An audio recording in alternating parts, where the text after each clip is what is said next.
Hi. So normally when I write a video and make a script, the script is like usually between 6 and 8 pages long.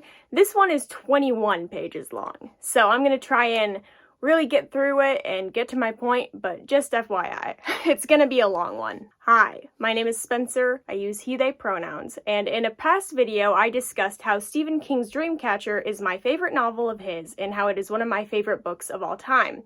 But in that video I also warned that the Dreamcatcher movie is not good. It's pretty bad, actually. And so in this video, I'm going to talk about the movie and why it's bad and compare it to the book. Before we get into it, a really quick content warning for suicide, animal death, a lot of ableism, and obviously spoilers for Stephen King's Dreamcatcher. So both the book and the movie start out with pretty much the same exhibition, so I'm just going to run through that real quick. Henry is a psychiatrist, and not a very good one. He is a really good psychiatrist, but like it's for a different reason. So basically a man is in his office for counseling, and when he's there he talks about like his compulsive eating habits, and Henry is basically able to read his mind and figure out that he eats so much because he blames himself for his mother's death.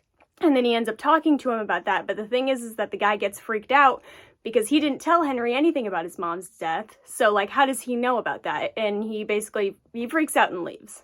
After this, he pulls out a gun and plans to shoot himself, but before he can, the phone rings, and before he even picks up the phone, he already knows that it's his friend Jonesy. So Jonesy basically talks to him and he says, hey, we should go visit Duddits. And Duddits is a very important character who I will get into more later, but just know that is why he called him. And that basically prevents Henry from shooting himself. Afterwards, Jonesy gets off the phone, and we learn that he is a professor, and he is talking to a student who was accused of cheating. So he can tell from the student's shoes, in the shoes specifically in the movie, that this student is poorer and that he wasn't actually there for the test. He was out sick that day, so he basically is like, hey, I know that you were out sick, so I'm just going to let you redo the test or write me an essay instead or something like that. And the kid, obviously, as he leaves, is like, hey, how did you know that? But Jonesy is just like, I just know things sometimes. So there's a pretty clear like running theme, like these guys know things that other people don't know or that other people haven't told them. We then cut to Pete, who is another childhood friend of the group, and he is a car salesman. He's sitting at his desk when a woman comes into the car dealership. She comes into the car dealership and she's like, hey, I need to go do this realtor thing, but I locked my keys out of my car. Can you make me another copy of keys? And he's like, how about instead I actually help you find your keys? And so he does a bunch of like finger wag stuff, and he's able to point out where the keys are, and he says that he'll find her keys on the exception that she goes on a date with him. She ends up standing him up for that date because he was like super weird to her, obviously, because he just like knew where her keys were the entire time. So, you know, obviously she stood him up for that date. He told her that he wanted to go out and get some clams with her, like some fried clams, and she goes, sure, yeah, okay, and then she completely stands him up. We then cut to Beaver. Beaver is my favorite character. He's portrayed a little bit differently in the book as opposed to the movie. In the book, he has like long, kind of greasy black hair, and he wears Doc Martens, and he thinks that they're his like lesbian solidarity shoes, and no one can convince him otherwise. In the book, he's also like in the movie, he's just as nerdy and like kind of a weirdo, but like I just love him in the book. He's adorable. But in the movie, he calls Jonesy and says, hey, I think that you should just be like really careful, okay? And Jonesy is like, sure, I guess, okay, whatever. And immediately after that, he gets hit by a fucking car. He gets hit by a car, and then when he's in the ambulance, he sees like this little kid lean over him, and he says, watch out for Mr. Gray. He actually has a really heavy lisp. He's a character who we will see again, but he has a very heavy lisp, so it actually is like ashed out for Mr. Gay. But either way, he's telling him to watch out for Mr. Gray, whoever that is. And the exhibition I just talked about it does happen in both the book and the movie, but the difference is that that scene with Jonesy getting hit by a car doesn't really happen.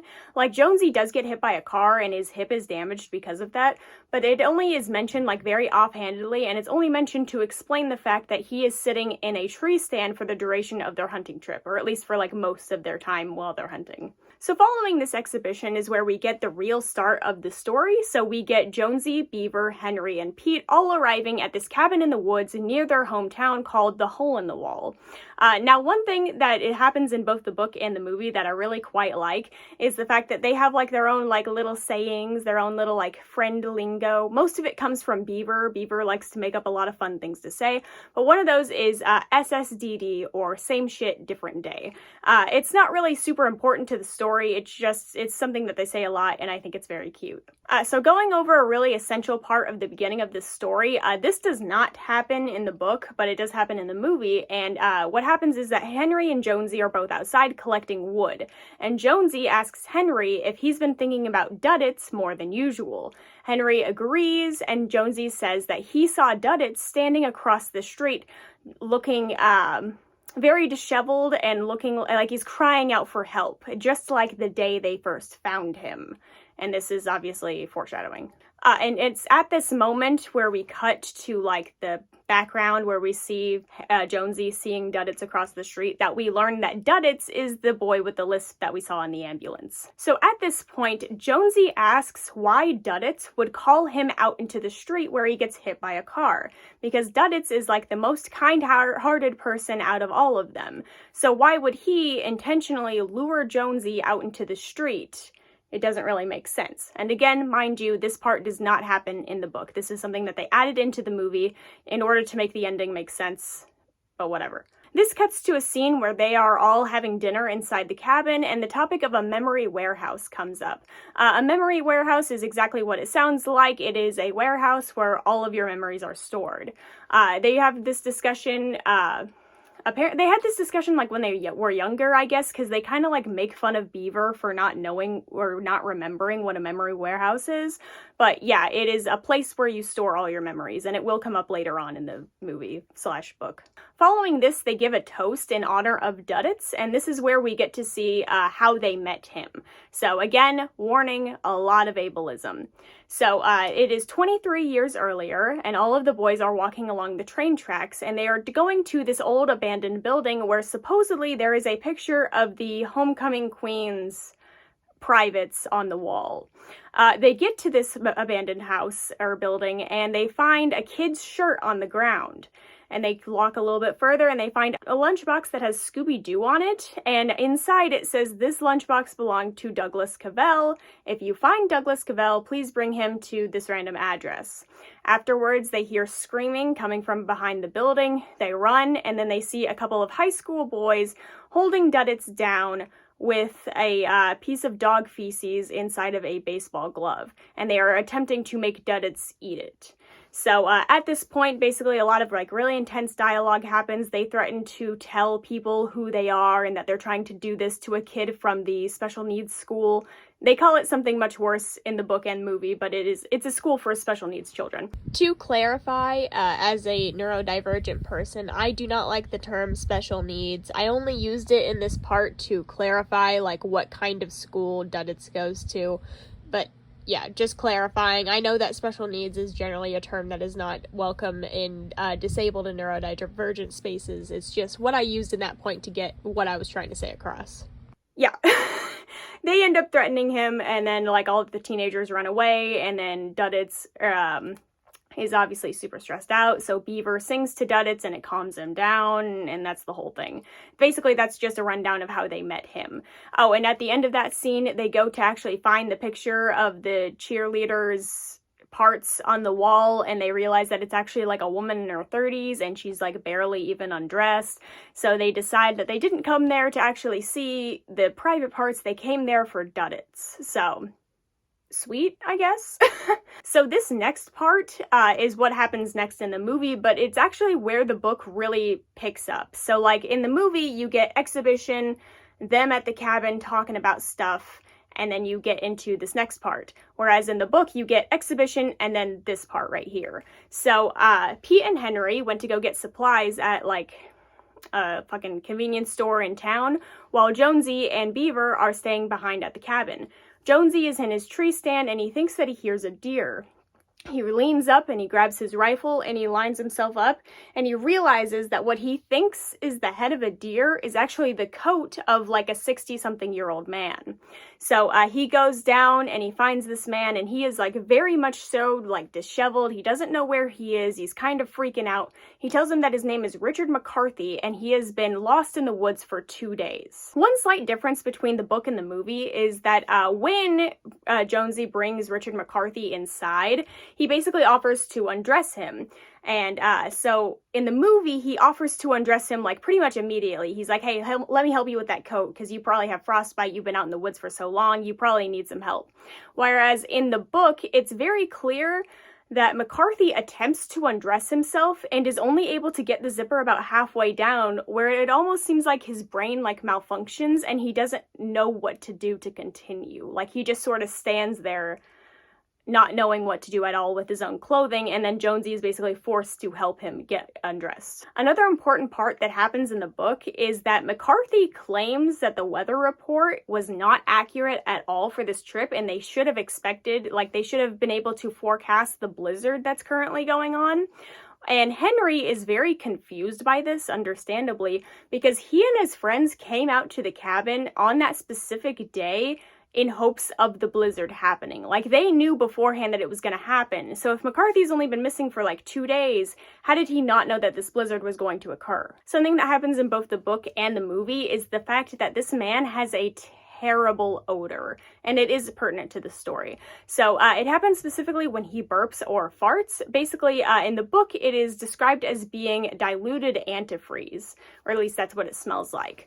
But not only that, he is very bloated with this weird reddish patch on his cheek. And so Jonesy sees this like bloated look and assumes that it's just because he's a man and he's middle-aged, it's probably just bloating that happens as you age and drink and stuff like that. So Jonesy brings McCarthy inside, helps him get undressed, and gives him some food, and after that, Beaver comes in. Beaver notices the smell, is very off-put by it, but he makes like a joke, like better out than in, something like that, and he notices the mark that's on Rick's cheek. So he goes up and he says, hey, is that frostbite? And Rick goes, oh no, I ate like some berries and moss or whatever. It's probably just an allergic reaction. I get the same thing with peanuts, don't worry about it. But the thing is that it looks almost like a tumor, like there's something like growing on his face. So as he continues passing gas and burping constantly with this disgusting smell, the men basically decide that it's better for McCarthy to go lay down for a while, and then maybe afterwards he'll feel better. So as they're laying McCarthy down to rest, Jonesy notices that his bloatedness has definitely gone down significantly. And in the movie, he mentions this, while in the book, he sort of keeps it to himself a little bit. Instead, they actually talk about how skewed McCarthy's sense of time is. You see, he had made a few comments about how he had planned to work on the roof Sunday, but now that he's missing, he doesn't have to worry about working on the Lord's Day, implying that he has been gone since Saturday. The problem with that is that it is Wednesday. So he's been lost in the woods for like much longer than he thinks he has, at least like 4 days that we know of. There's also the fact that his original campsite, or like the cabin that he came from, is 40 miles away from the hole in the wall. So he's definitely been out in the woods for much longer than he thinks. The weirdest part, in my opinion, that they highlight in the book is the fact that several of McCarthy's teeth are missing, like very prominent teeth right in front of his mouth are missing, and he is an attorney. Like, he is someone who is in a courtroom constantly dressed up in a suit. Meanwhile, he is missing so many teeth. It basically implies that something freaky happened, and that's why all his teeth are gone. So to clarify, before I continue on, from here on out, depending on whether you're going off of this based off of the book or the movie, the timeline might seem a little skewed up, and that's because the formatting between the book and the movie are so wildly different that, like, it's just impossible to keep one straight, like, consistency as I go forward. So just letting you know. Cutting over to Henry and Pete, they've been on their way back to the hole in the wall wall for some time now when suddenly they see a woman sitting in the middle of the road. Mind you, there's a blizzard happening outside, so they end up skewing away from her and tripping the car over, like flipping it into a ditch. After this car flips over, Pete's leg is pretty badly hurt, but he is still like kind of able to walk. So both of the men get out of the Scout, the vehicle that they're in, and go up to the woman. The woman is totally frozen in place and not talking, and it's also important to note that her outer coat is open and that her chest is very large. This almost seems like at first when you read it in the book that it may be some like good old men writing women not knowing how to describe people's like chests, but it's actually made very clear later on that it's swollen, likely because she is affected in the same way that McCarthy is. And the changes as to how she is depicted between the book and the movie changes in the same way that McCarthy's does. So McCarthy, right, he ends up getting like instantly helped by Beaver, or by Jonesy, so like he doesn't have to worry about undressing himself. He seems like a pretty normal guy, whereas in the book, he clearly is like very disheveled, can't really do anything, doesn't know where he is, all that stuff. This woman is kind of in a similar state. So in the movie, they go up to talk to her and she immediately like punches Pete in the leg and she goes, "I have to find Rick." And that's it. That's like all she does for that sequence. Whereas in the book, she basically is just like so like shocked that she just kind of looks up and she goes, "Where's Rick?" Like she doesn't really know where she is, who she's talking to. She doesn't know that these other guys don't know Rick. She just needs to find this guy that she's looking for, who we know who that is. You know, dramatic irony, all that. In both the movie and the book, the two men carry the woman up and find a logger's shelter that is down the road. So since Pete is hurt pretty badly, he decides to stay at the shelter with the woman, while Henry decides that he will go back to the hole in the wall to find their snowmobile and then drive back that way and, you know, pick them up, take them back, that whole thing. One key difference, however, is that in the book, when they're headed over to the logger's shelter, they see a series of like bright circles in the sky. The woman sees these circles, freaks out, and goes, they're back, they're coming for us." This does not happen in the movie at all, but just an FYI. Cutting back to Beaver and Henry, they are relaxing in the kitchen for a bit as McCarthy lays down, and they notice something rather strange occurring outside. Running past the cabin in like huge groups are just all of these animals, all of these wildlife creatures, anywhere from like bears to squirrels, and they are all running from west to east. So they're clearly running from something, we don't know what, but they are definitely sensing some sort of danger. They also have a lot of red patches on them, similar to the red patch that McCarthy has on his face. Following this, the two men look up into the sky and they see similar glowing rings, just like Pete and Henry saw with the woman. Now again, in the movie, they don't see these lights. Instead, they actually see US Army helicopters with men in them with like megaphones telling them to stay inside because they're in a quarantine zone. This part happens in the book as well, but it happens like at a slightly later point. Either way, the US Army is there, by the way, and they're telling people to stay inside, and they are like taking over the area. After this, they head inside and they notice that the door to the room that McCarthy is sleeping in is open while the door to the bathroom is closed, and there is a trail of blood leading from McCarthy's room to the bathroom. So they go up and they try to get McCarthy to open up the door. He declines. They ask him where he's bleeding from, and he claims that he is not bleeding. They again try to get him to open the door. He declines, so they break down the door. When they enter the bathroom, it is an absolute crime scene. There is blood all over the place. It's everywhere. It's disgusting.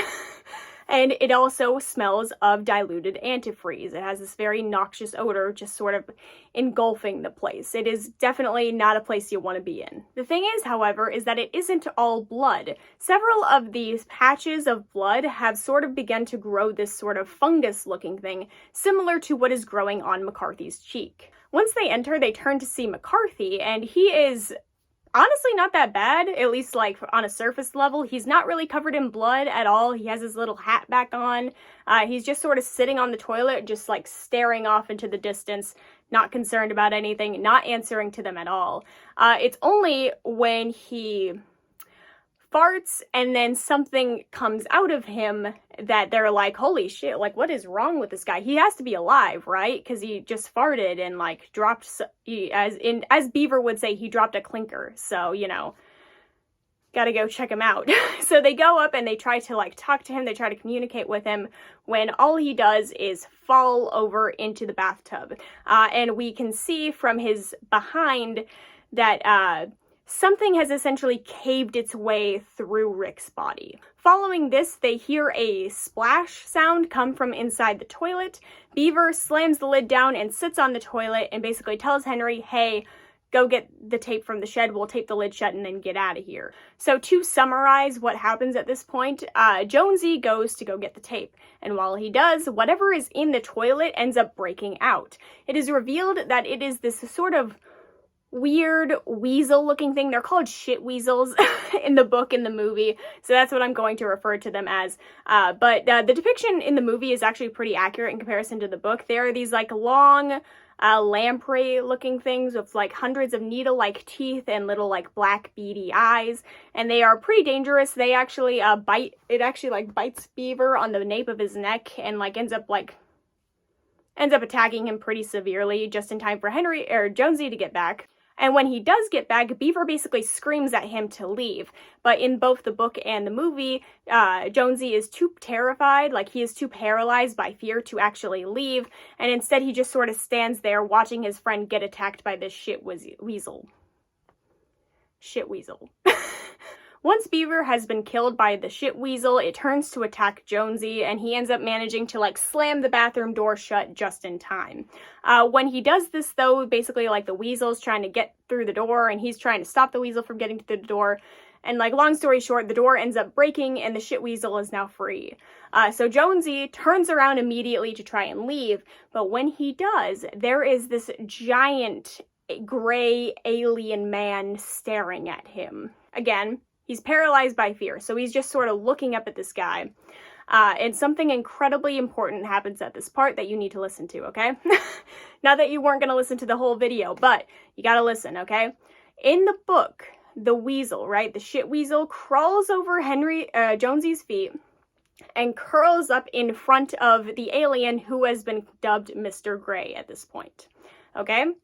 In the movie, the shit weasel comes out of the bathroom, curls up Mr. Gray's legs, and rests on his shoulders. I need you to keep that in mind. Also, something I feel like a need to mention is that Duddits in the book is mentioned quite often. He's mentioned on pretty much every single page, and like memories of him is like, they're like interwoven. Like in that whole scene where Beaver is trying to like keep the lid of the toilet shut, he's thinking about what it was like to bring Duddits back to his mother after he had been bullied. So like Duddits is mentioned quite often, and even after Beaver dies, there's this scene of Duddits in his house like crying because he knows that Beaver is dead. In the movie, like they mentioned Duddits briefly, like they mention him a little bit, but like I feel like they just really don't bring him up as often as they do in the book, or at least when they do bring him up, it's not in the same way.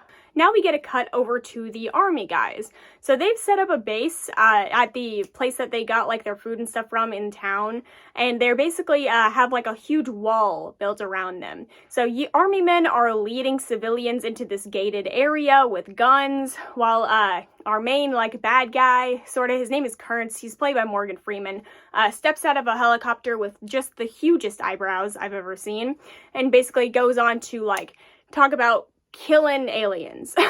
He enters a room where they're discussing the alien threat. They've dubbed these aliens as Ripley's from the Alien franchise. They don't look like xenomorphs, but whatever, they call them Ripley's.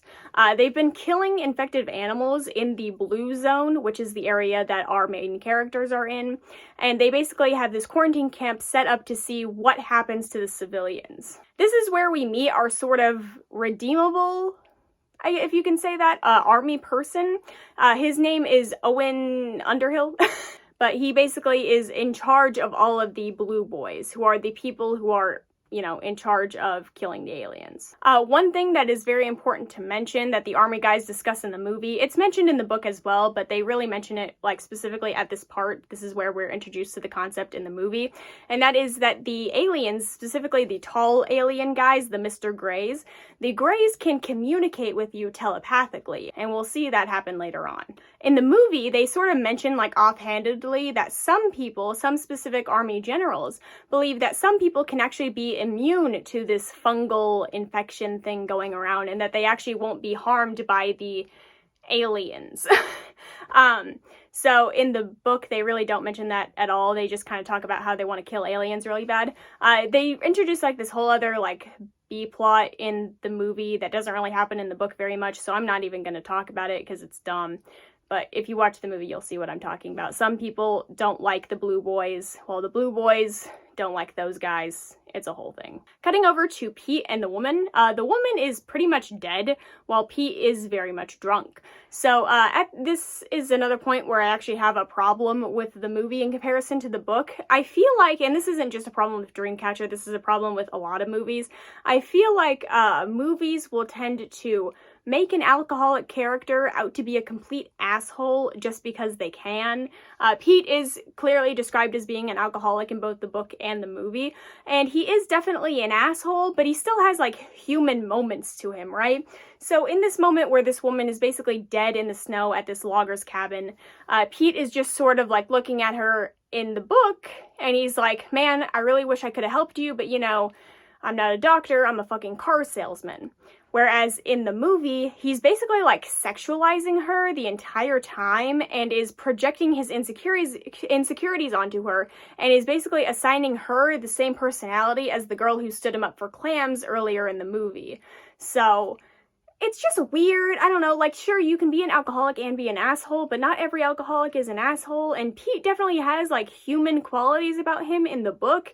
So it just feels like a mean thing to just sort of do, to be like, hey, did you know all alcoholics are actually dicks and we can't have one alcoholic who's also a good person? It leaves a sour taste in my mouth, but that just could be me. So going back to the story, in the book, he gets this sudden like sensation that he isn't alone. He looks around into the woods and there aren't any animals. He looks at the woman and she is very much dead.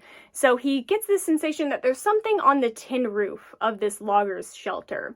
And he can hear like this slithering sound, right? You get where I'm going at? It's a shit weasel. To summarize, Pete gets bitten by it, but he ends up throwing it onto a fire, which kills it. However, he notices that like some of his teeth are beginning to fall out, and he basically just sort of closes his eyes and wait. Like he kind of gives up basically. So before I get into the movie version of Pete, I have to cover two quick things. So I need to jump over to Henry real quick. Henry has been heading over to the hole in the wall this whole time when he starts to hear a snowmobile, just like the one that they have there. And he realizes that it's Jonesy on the snowmobile. He uses his little telepathic ability to tell that it is Jonesy. But he realizes that it's not really Jonesy. It's this sort of thing that's taken over him, this thing that we know as Mr. Grey. And Jonesy does realize that as well, that there's something called Mr. Grey that has taken over Jonesy's body. So this Mr. Grey that has taken over Jonesy's body speeds right past him, and he basically continues to make his way to the hole in the wall in order to find Beetiver and, get supplies and things like that. When he gets there, the entire inside of the cabin is covered in red fungus. And inside the cabin, he finds Beaver's body, he finds the body of the other guy, McCarthy, who he doesn't know, and he goes into the bedroom where McCarthy was sleeping in, and he realizes that there is a weird weasel thing that he's never seen before. We know it as a shit weasel, curled around a bunch of eggs. And this shit weasel sort of like comes up and it like does its like hissing thing at him, and he shoots it, and then the babies hatch. So these babies hatch and they begin to try and crawl towards him, and his response is basically to light the cabin on fire, which he does. And as he does so, he gives like a little tribute to Beaver, like, here's to you, man, loved ya, bye. So he burns down the cabin, and now he is continuing on his way back to the shelter, and we'll see what happens then. The second part that I need to tell you about is that Jonesy is trying to fight off Mr. Gray's possession of him. So, in my opinion, this is definitely done better in the book than in the movie, because Stephen King is just really good at getting this sense of like depth of like emotion and details of like surroundings that I feel like is just kind of hard to capture in movies. So I'm not really that upset about that. But in the movie, we basically see that Jonesy is like having an argument with Mr. Gray as they like drive this snowmobile down this area. And whereas in the book, we actually get like this in-depth sense of like, this is the inside of one of Jonesy's memories, and Mr. Gray is trying to talk to him while this memory is occurring. And it's just really cool. Just read the book, please. But yeah, so in the book, we get a sense that Mr. Gray is searching Jonesy's memories and is trying to gain control of him. Whereas in the movie, it takes a slightly different turn, and he's actually looking for a very specific person. Specifically, he's looking for the person who gave these guys powers. Okay, so back to Movie Pete. Movie Pete is talking about Duddits, right? And he says that Duddits gave him and all of his other childhood friends the ability to use telepathy or to have these powers, right? Again, I need to clarify that Duddits is a disabled person who just gives people powers, apparently. So, as he's describing how he thinks that Duddits is so otherworldly and he's so fascinating and different, he realizes that he has to pee. So he gets up and he goes to pee, and as he's peeing in the snow, a shit weasel comes out and bites him. And then basically the same thing as the book, like in the movie, happens. Like, he fights the weasel, throws it in a fire, he gives up all hope, and then the snowmobile with Jonesy comes over and basically like gets him. So in the book, we see that Pete just sort of gets on the snowmobile and leaves. In the movie, Mr. Gray like tells Pete, like he makes Pete tell him where Massachusetts is. For some reason, like he makes him like point in the direction of where Massachusetts is. You would think that like Mr. Gray would be able to just search Jonesy's like memories to be able to figure out where that is, but I guess not. So Pete definitely has this like uncanny supernatural ability to point to where things are.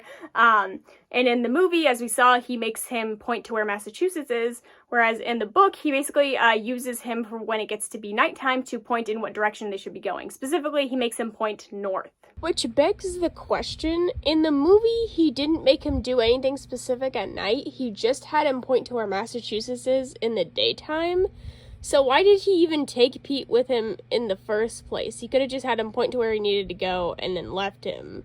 Because we never see why he carries Pete with him. He's just like, okay, now that I know where Massachusetts is, you're coming with me. You know, like, it just doesn't really make sense. So at this point in both the book and the movie, Pete is starting to become like delirious as they ride on this snowmobile to whatever place they're going to. And basically Mr. Gray decides that he's done with him.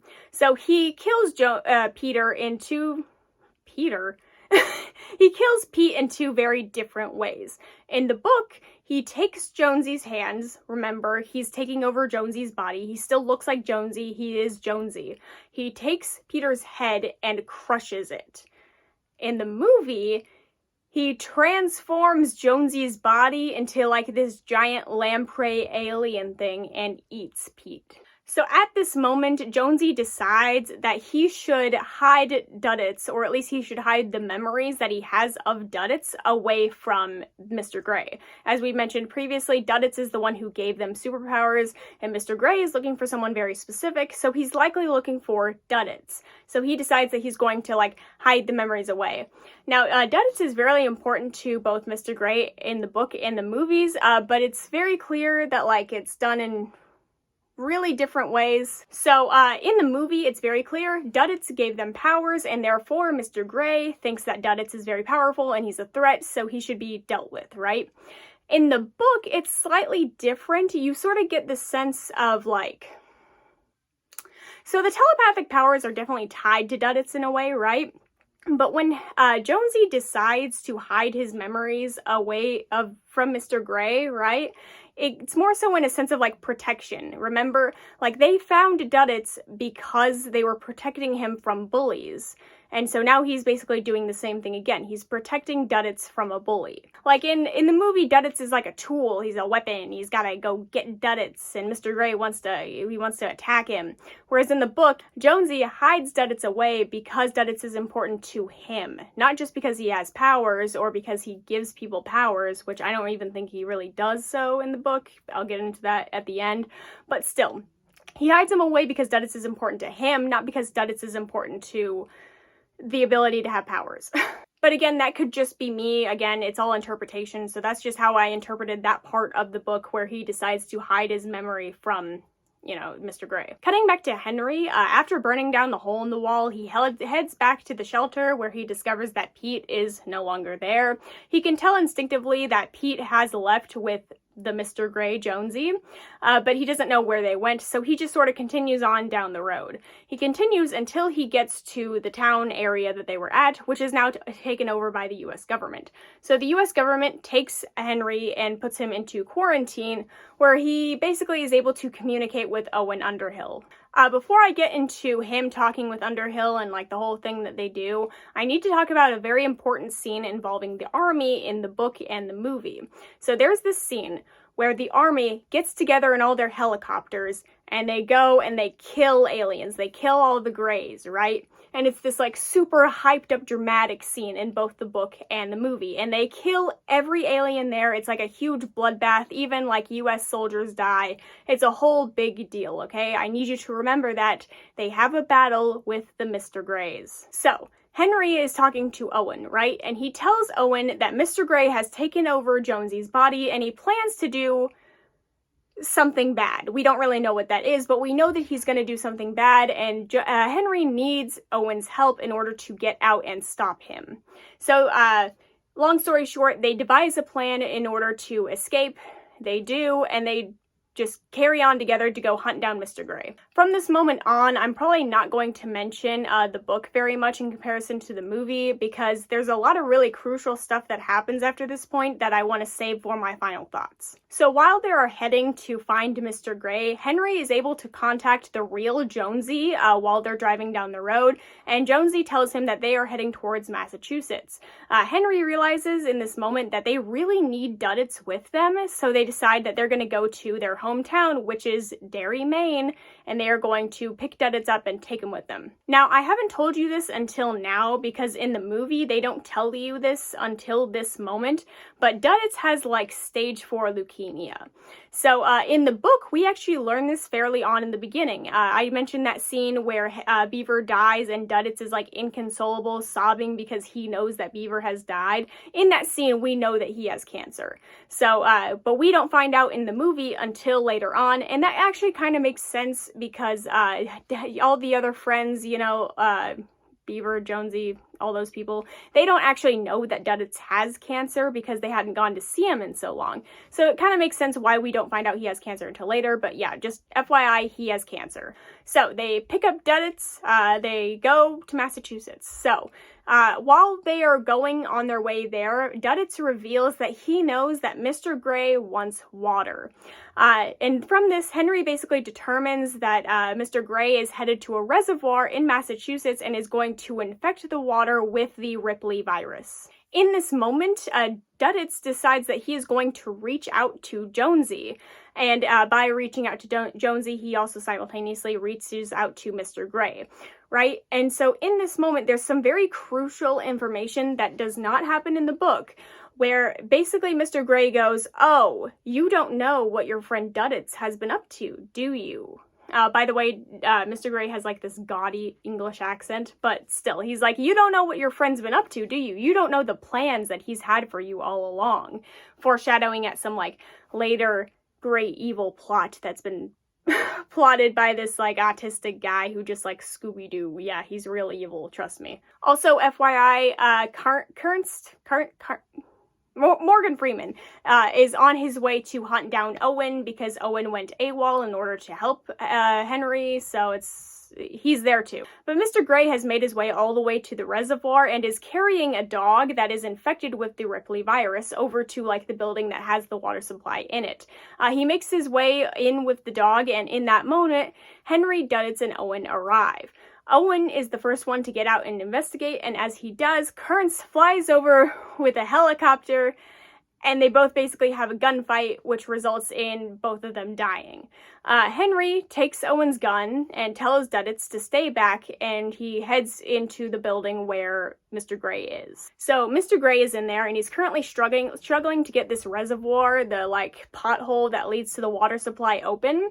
And the shit weasel is born from outside of the dog and essentially goes to go and attack Henry. Henry ends up shooting it, which kills it, and they end up having this really intense dialogue scene where he's like, tell me that it's the real you, tell me that it's Jonesy, and Jonesy's like, same shit, different day, and Henry's like, that's not good enough, you need to tell me something real, something important, and it goes on for way too long, but basically, that scene concludes with Duddits entering the room. Upon seeing Duddits, Mr. Gray exits Henry's body and becomes his big lamprey alien form, right? Mr. Gray attempts to kill Duddits by stabbing him in the chest. However, Duddits doesn't die, and instead he turns into a fucking alien and kills Mr. Gray. More on that soon. But Duddits kills Mr. Gray, which basically leaves Henry and Jonesy alone, and they've survived. Mr. Gray is gone, but Duddits is also gone, and everything's happy at the end. That is the end of the movie, right? Oh yeah, and that whole thing with Duddits planning something, he's scheming a little scheme, that never gets resolved, really. It's implied that Duddits, because he's an alien, I guess he knew that this was going to happen, and that's about it. They never really discuss what his actual plan was, other than he planned on Jonesy dying, and it's implied that because Jonesy died in that car crash, he becomes immune to the virus, I guess? I don't know. It doesn't really make sense, which is why I didn't talk about it at the very end, but in case you were wondering, that whole thing with Duddits planning something, it doesn't really go anywhere. So overall, there are some inconsistencies between the movie and the book, but it doesn't really seem like it's that bad, right? It doesn't seem like it's that awful. It's just a few things here and there that are a little bit different that they could have changed. But wait. So a quick refresher of a couple of really important points that happen in that whole story, right? So people were seeing weird lights in the sky and tall gray alien men, okay? The shit weasel crawled up Mr. Gray and rested on his shoulders. Third, the army got into a big bad superhero fight with the Mr. Grays, okay? The thing about that is that most of those happen all in the movie, right? Except for the people actually seeing the weird lights in the sky. Most of that happens in the movie. But they don't make sense because in the book, the very big twist thing that happens is that the aliens don't actually exist at all. Or at least the Mr. Grays do not exist. Here is a quick rundown of this alien species and how their life cycle works. So the first one is the shit weasel baby. They crawl around, they look for viable hosts, and then they sort of, bury themselves inside of them, which they will eat the parts of the host, and then they put off this noxious gas as they do so, right? The second stage is the digestion shit weasel, which is the point of equilibrium, basically where the guy is so swollen and he has to go to the bathroom to expel the shit weasel. Next is the adult shit weasel. They come out of their host in a very bloody fashion, which helps spread the Ripley fungus around. They spread the fungus, they lay eggs, and then they presumably die. The next stage is the fungus. So in the book, it's very clear that the fungus has these spores that kind of rise up throughout the air. You can kind of see them in the movie too, but they're very clearly outlined as a big part of the book. And basically what happens is that you, as whatever living thing are around, you inhale these spores, and that ends up basically implanting this idea of alien men into your brain. It causes you to hallucinate tall, gray alien men. Okay?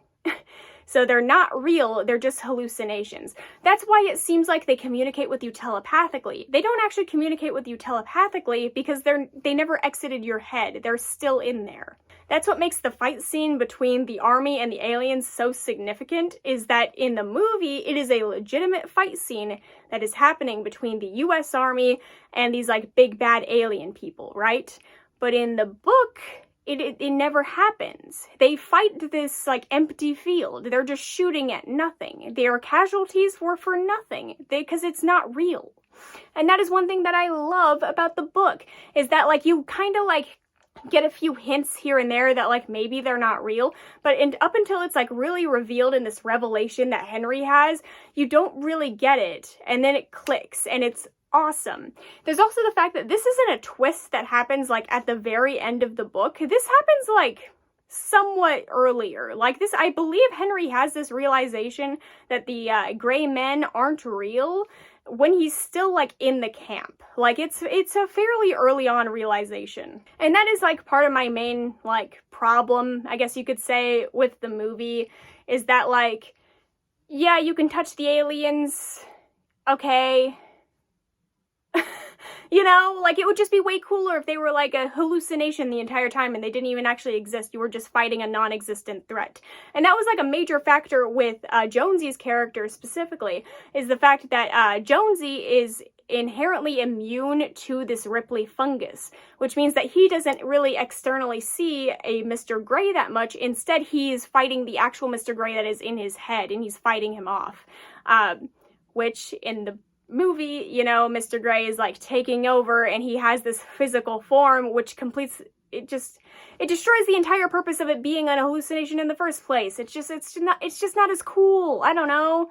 But let's get into my main legitimate problem with this movie, because that is definitely a problem that I have, but there is one much more harsh problem with, I hate to say problem again, but it really is a problem, and that is the way that Duddits is portrayed. One thing that I want to say is that I love Duddits. Duddits is great. Duddits is awesome. And the book definitely has some ableist moments as well, but not as much as the movie, at least in my personal opinion. As a neurodivergent person, it's a little much. So in the movie, there are three main points that I have a problem with. One, he isn't as mentioned in the movie as he is in the book, and he's not mentioned in the same way. Two, he gave them their superpowers in the movie. And three, he turns into a fucking alien. So let's break these down, alright? I get why they couldn't bring up Duddits as much as they may have wanted to in the movie, because it may have seemed like really repetitive or kind of boring. I get that. But even then, in the way that he is brought up makes him seem like some, like, mystical fairy tale being, you know? Like, he's so mystified. We never actually even really see Duddits that much, except for, like, 2 flashbacks and when we actually, like, see him, you know? Like, we don't even get a sense that he's, like, a real person. We just get this, like, mystified version that all of his friends talk about constantly, which they don't really describe him as that in the book very much. They just describe him as their good friend, because that's who he is to them. Like, he doesn't even physically, like, turn up for our main characters in both the movie and the book until the very end, where he needs to be used as, like, a tool in a way. But, like, I don't know, just the way that the movie does it, it's just not great. But that's just my opinion. Moving on to the powers aspect. So the movie is very blatant that Duddits gave them their powers, right? Well, in the book, it can be interpreted differently. So the book kind of implies that, like, maybe Duddits gave them their powers, but it's not, like, super outright, like, Duddits did this, you know? So, like, when I read the book, I didn't even think that Duddits was the one who gave them their powers. That's not how I interpreted it at all. When I read the book, I sort of interpreted it as they all have powers because they're from Derry, Maine, because Derry is like a super important place in a lot of Stephen King stories, so I figured it was because they were from Derry, and the reason that Duddits' powers are so strong specifically are because he stayed in Derry all of his life, whereas everyone else moved away later on. You know, like, I feel like that just makes more sense. And it also, like, doesn't mystify the only neurodivergent character in the book. But hey, whatever, that's just how I read it. And then finally, we have the problem that Duddits turns into an alien. So I've already established that in the book, the Greys aren't real. So how does the book actually end? The book ends with Duddits using his telepathic abilities to help Henry and Jonesy overcome Mr. Grey on a psychological level. Like, he uses his, like, big brain mind powers to stop him. And because he has stage 4 cancer, this sort of drains all the energy out of him, and he ends up dying afterwards. While they're fighting Mr. Grey, a baby shitweasel comes out of the dead adult shitweasel, and basically Owen shoots it before it can get into the water reservoir. And then after that, Ernst and all his buddies arrive, and then they're kind of like, okay, happy ending, I guess, except for all the people that died. I do kind of get why the book, or why the movie sort of changed it. It's a little lackluster in comparison to, like, Duddits turns into an alien, you know? But, like, you know, I would rather just have the book ending because that's how it happens originally in the story, but whatever. As I mentioned previously, Duddits is already made out to be this sort of mystical creature, and just turning around and turning him into an alien just kind of justifies that whole thought process around this disabled person. Again, the only neurodivergent character in the book turns out to be an alien at the end of the movie. It's just weird to me. But this happens a lot, not just in Dreamcatcher. A good example of that would be Fahrenheit 451. In the book, there's this girl who's like very floaty, and she's free, and she's so mystical, and she only exists to basically, to give our main neurotypical character a reason to act differently, right? She puts this, like, new sense of life into him. And this character can definitely be read as neurodivergent in some capacity, and shows she only exists to be a tool to help our main character move forward, and then she disappears and we never hear from her again. And, like, you know, there's just a little bit, there's too many similarities between that and Duddits in the movie, I feel, you know? Like, it's just not great, in my opinion. Like, it doesn't make him feel like a person, you know? Like, don't get me wrong, Duddits is, like, an adorable little guy, but, like, he's just not portrayed very well. He doesn't seem like an actual guy who they're friends with. He seems like a tool, like an object, and I'm just not a fan of it. I like him much better in the book where, yeah, sure, he has these powers and he's such a great person, but he's also a person, you know? Like, he's a deep relationship with our main characters, and that is very clear. Like, don't get me wrong, as I said previously, the Dreamcatcher book absolutely has ableist themes, but I would much rather have a main character with powers who happens to be disabled than a disabled character who's disabled because he's so otherworldly, you know? All in all, Dreamcatcher is absolutely one of my favorite books, and the movie is, well, a movie. I hope that you liked this video, and I hope that you subscribe, comment, share, all that stupid stuff, because I really did spend so much time on it. But yeah, I also make videos about art, politics, and Satanism, so be sure to check those out. Take care of yourself. Read Dreamcatcher by Stephen King, and have a great day.